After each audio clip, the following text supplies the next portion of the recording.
Mungkin ada di tempat Bapak ada teroris segala macam, nggak akan tahu juga karena tidak lapor. Nah ini kelemahannya. Nah, tapi ini sekali lagi kami sebagai petugas lapangan ini hanya pelaksana atau yang paling ujung tombak di kelurahan. Dulu pernah kalau tidak salah ada pembulan ya Pak ya, RT RW se-DKI itu akan mengajukan ke gubernur kalau bisa pengantar ini ya jangan dihilangkan gitu, tetap harus ada gitu. Kami pun sebagai di bawah ini sebetulnya setuju ya karena itu tadi. Tapi kami terbentur oleh aturan presiden, terbentur oleh aturan Dirjen Dukcapil, Kemendagri ya kan. Nah, usulan-usulan Pak RT RW ini kan ditampung oleh Dinas Dukcapil. Setiap kami rapat itu ya kami sampaikan gitu. Nah, akhirnya terjadilah sekarang ini muncul gagasan ya sudah kalau orang yang sudah tinggal di sini kenapa tidak dinonaktifkan saja niknya, ya kan? Karena Pak RT RW banyak yang mengeluh, warga saya contoh 100 orang, tapi realnya yang ada di RT saya Pak.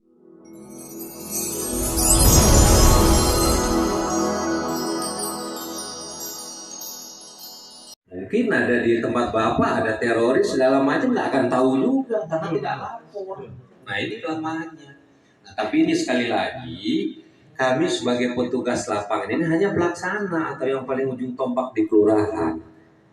Dulu pernah kalau tidak salah ada pembulan ya Pak ya, RT RW se-DKI itu akan mengajukan ke gubernur kalau bisa pengantar ini ya jangan dihilangkan gitu, tetap harus ada gitu. Kami pun sebagai di bawah ini sebetulnya setuju ya karena itu tadi. Tapi kami terbentur oleh aturan presiden, terbentur oleh aturan Dirjen Dukcapil, Kemendagri ya kan. Nah, usulan-usulan Pak RT RW ini kan ditampung oleh Dinas Dukcapil. Setiap kami rapat itu ya kami sampaikan gitu. Nah, akhirnya terjadilah sekarang ini muncul gagasan ya sudah kalau orang yang sudah tinggal di sini kenapa tidak dinonaktifkan saja niknya, ya kan? Karena Pak RT RW banyak yang mengeluh, warga saya contoh 100 orang, tapi realnya yang ada di RT saya Pak Bambang paling 50. Yang 50-nya lagi di mana Pak? Ya macam-macam, ada di Bekasi, Depok, Banten ya kan. Dan memang kenyataannya seperti itu, ya kan.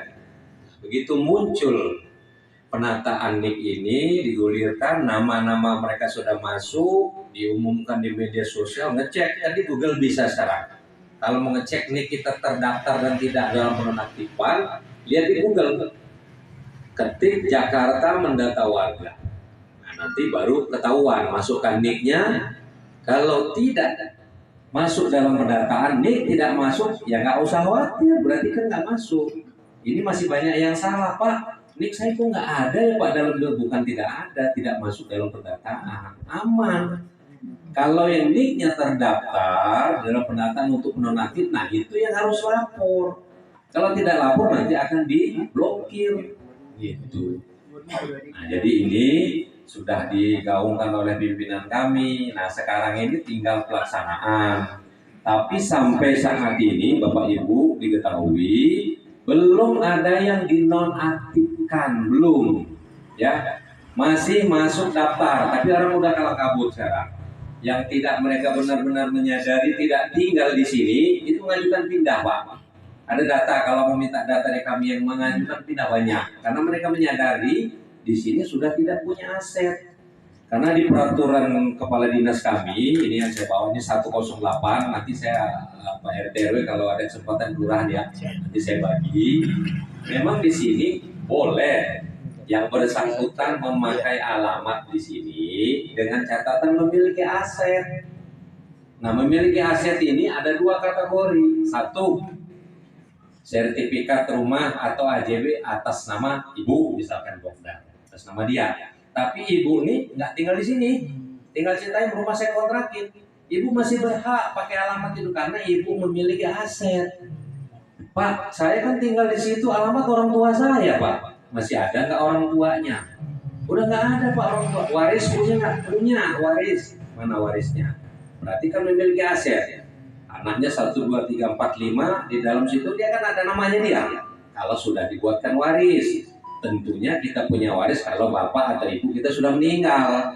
Kalau mereka masih hidup nggak bisa, ya kan? Karena aset itu masih atas nama orang tua. Nah itu bisa dia memakai dua kategori ini tadi, satu AJB atau aktenya ini punya dia, nama dia, walaupun dia nggak tinggal situ masih bisa pakai. Yang kedua, dalam satu rumah ini mungkin banyak ada beberapa orang, ya walaupun rumah ini nggak tahu, udah saya kontrak aja, tapi dia punya waris, masuk namanya si A di waris ini, itu masih bisa pakai alamat di sini. Nah, tapi kalau yang masih numpang di saudara, numpang sama yang lain-lain, ya mohon maaf ya, banyak kan karyawan PPSU kita ini, mereka kan bukan orang sini. Cuman karena syarat untuk pendaftaran mereka harus KTP DKI, akhirnya numpanglah di Pak RT, numpanglah di Pak RW, ya kan alamannya. Ini yang jadi beban ya kan. Kemarin saya sudah koordinasi dengan Pak Lurah. Pak, ini untuk teman-teman kita PPSU ini, walaupun nggak tinggal di sini, kan setiap hari mereka berada di sini, ya kan? Itu bagaimana? Jawaban Pak Lurah itu pindahin aja, nggak apa-apa katanya. Saya nggak pernah mempersalahkan mereka mau perpanjang. Ya betul, pertimbangan saya dengan teman-teman ini, memang dia nggak bisa mempersalahkan itu perpanjang. Tapi kalau turun aturan dari sana, dari gubernur harus berKTP DKI, nanti bagaimana?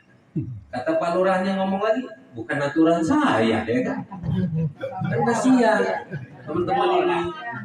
Makanya saya ingatkan teman-teman yang PPSU, tolong cek di situ, ya. Kalau memang namamu terdaftar, lapor ke Pak RT, Pak RW, ya. Saya dengan teman-teman saya ini nggak mau kaku-kaku kayak kanebo kering yang itu, enggak, saya nggak mau seperti itu. Karena prinsip saya, Bapak Ibu, saya bertugas di sini, saya mau cari saudara, bukan mau cari musuh, ya kan? Selagi bisa saya bantu sesuai dengan aturan, ya kita bantu. Gitu. Kecuali kalau memang model di Asakinah ya, Asakinah